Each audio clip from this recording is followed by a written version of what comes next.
desert was partially illuminated under a little less than half of the moon. I could see the shrubbery, relatively green because of the rains, and I could also see the hills, actually making out details as opposed to just a silhouette. And they were indeed inviting. I decided to press on, driving my way up the trails.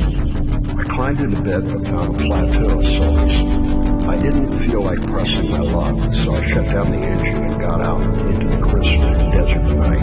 The view was lovely from here. I could see the salty sea, looking as flat as glass. No wind, a rarity. I could see North Shore to my left, and Bombay Beach center right. The radio towers looked lovely reflecting off the water. Even with the partial moon, the stars were aplenty.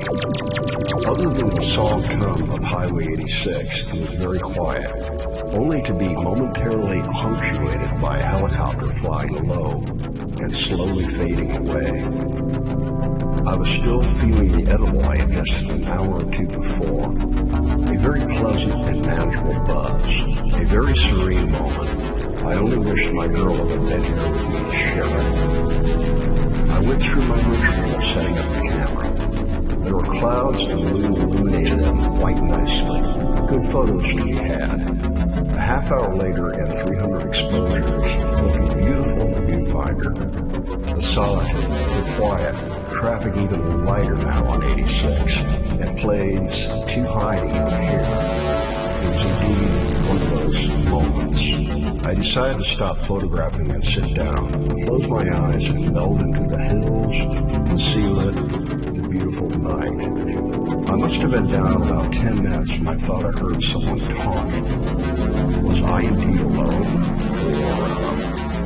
It was just a brief moment, which I figured was just one of those things you hear out here sometimes. My ears and or senses most likely gaming me. I closed my eyes again, and 2 minutes later I heard the voice again, only closer and louder, and in a language I didn't even remotely recognize. Standing up, feeling a little fear, I called out, "Who is up here with me?" Looking deeper into the hills, I was able to make out a dark silhouette moving through the shrubs and the tamarask, not all that far away.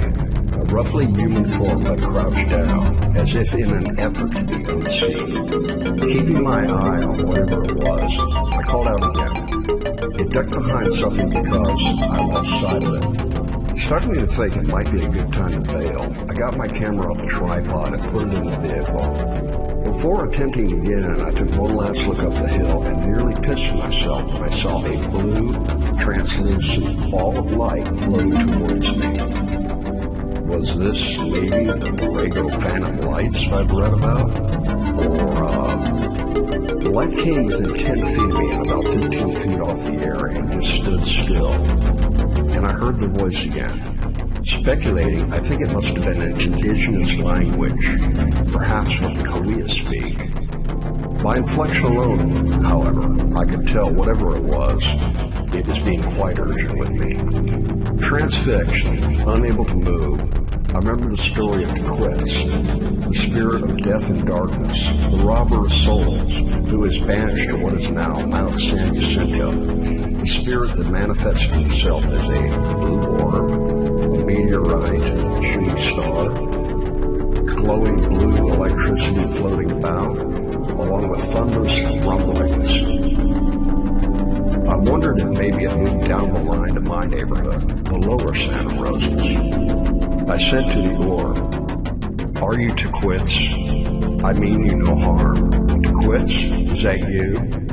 The ground shook and rumbled, and I could hear the thunderous sounds. "Tahquitz, is that you? Perhaps you've escaped the canyon on Mount San Jacinto, breaking your banishment, moving southeast. Tahquitz, is that you? Into the Santa Rosas, a brand new home? Is it time for new wrath, or is it time to atone? Tahquitz, is that you? Tahquitz, is it you? Doing the supernatural, could it really be true? Tahquitz, is that you? What admonishment will you spew? Mysteries revealed, coming into view." The thundering sound stopped, and the fireball was making a low humming sound, glowing, scintillating, hypnotic, unbound, frozen in place. Was he going to steal my soul? Certainly a situation out of my control. Are you evil? Are you the harbinger of death? Are you all those things that have been written about you? Tahquitz, is that you? Tahquitz, is that you? Tahquitz, is that you? Tahquitz, is that you?